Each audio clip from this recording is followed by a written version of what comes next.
You said that you could win this. After tonight, do you think you can? You know what? I am never going to rule out the impossible Yeah. because the impossible for me is always possible. It's really possible for anybody. Right. I know. You know what? It's just, we're going to do our best, and if it leads to that, that's great. What were you telling yourself right before you went out there on the dance floor? Well, I mouthed to Tony, I'm going to nail this. Ooh, really? Yeah, she did. I made you laugh. She did.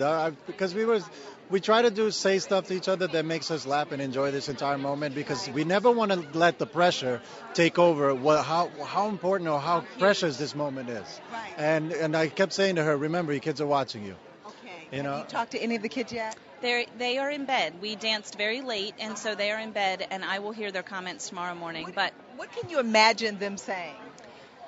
It's funny. At some point, I ran down the hall and went to the bathroom.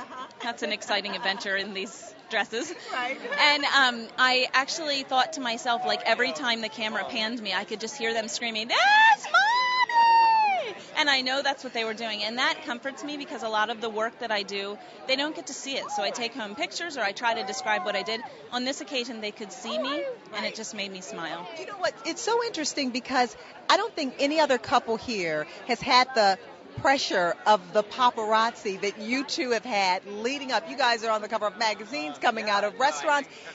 Does that help with the chemistry at all, or does it make it more nerve-wracking? Well, actually, for me, it's like first thing that my wife said when she found out that I had Kate, she said, honey, be nice to her. She's been through a lot.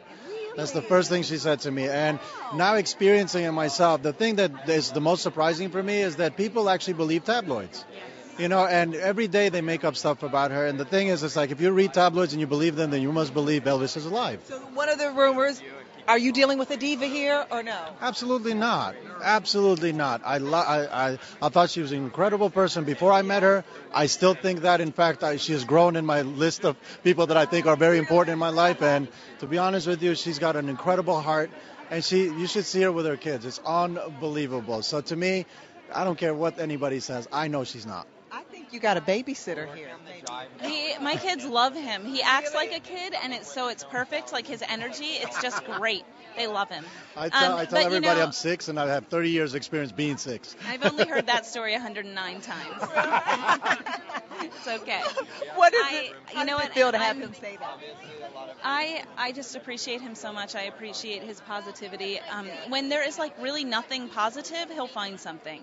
And I consider myself at this point, I have been through a lot. I have been followed around. There's been a lot of negativity, and it's built a lot of positivity in me, but he is even more positive than I am. We all have our down days. We have our sad times. We have our times where we just can't take anymore. And, he's very sensitive to that. I have a lot on my plate, and so I have to clear. Is that what we saw in the tape? Because in the tape we saw some frustration, and Tony was wondering, did you even want to be here? Was it because of maybe that media pressure? It's media pressure. It's the pressure of taking care of 8 kids. I'm up at 5 o'clock in the morning making a casserole a lot of times so they have dinner. It's a lot on my mind, and I appreciate that he understands that and can kind of work through that with me to get me to the point where I can focus on dance steps and things that feel sometimes maybe not as important as real life.